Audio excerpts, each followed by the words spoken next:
So today's topic is voltage to current converter. There are many applications where we need the voltage has to be converted into an equivalent current. So now we are using an op amp.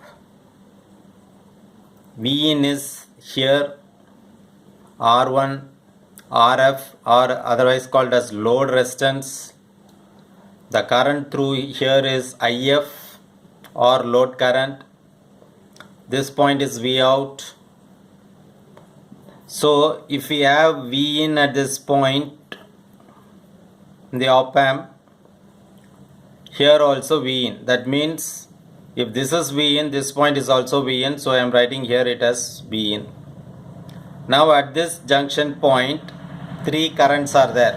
One is IF coming this side, another I1 going from V into ground through R1, and another current entering the op amp. But we all know that the input impedance of the op amp is infinity. Therefore the current into the op amp is 0 milliamps. Now at this point you apply Kirchhoff's current law. So Kirchhoff's current law, the incoming current is IF is equal to the outgoing current. Outgoing current from this node is I1 this side and 0 milliamps this side. That's what is written here. So we are applying Kirchhoff's current law at this node. So 0 milliamps is 0, so you can neglect it. Now IF is equal to I1. We know the potential here is V1, V in, because if this is V in, this point is also V in. So V in divided by V in, this potential is 0. So V in minus 0 divided by R1. So I1 is V in minus 0 divided by R1. Now the feedback current IF is nothing but my load current, because this RF are nothing but load resistance. So this is load resistance and the current through the load resistance is IL, but I have represented by IF. So IL is equal to V in by R1. That's what is given here. For example, this V in is varied between 0 to 5 volts. That is, this can be varied from 0 to 5 volts. Okay, because of some external input. Assume this is a sensor. Because of the physical parameters, it is able to convert from 0 to 5 volts. Assume like that. Okay, that means V in can vary from 0 to 5.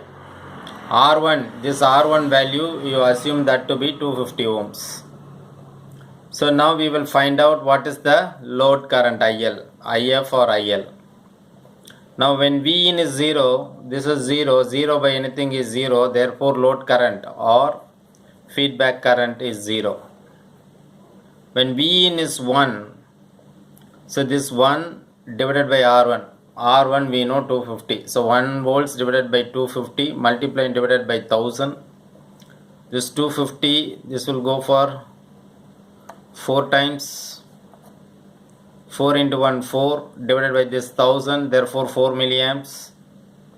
Next, if the V in is 5 volts, then 5 by 250 multiplied divided by 1000, 254 times 5 4s are 20, therefore 20 milliamps.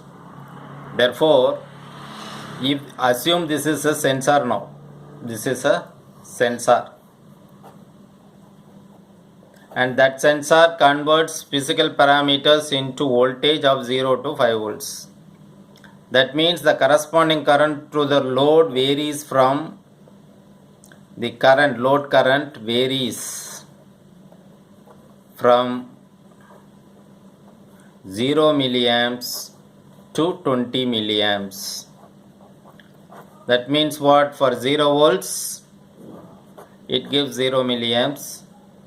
For 5 volts, it gives out 20 milliamps. And for 1 volt, it gives out 4 milliamps. So correspondingly, the voltage is converted to current. So this is used in many applications. Hope you have understood about the concept of voltage to current converter. In next video, we will seeing about current to voltage converter. Thanks for watching. நன்றி.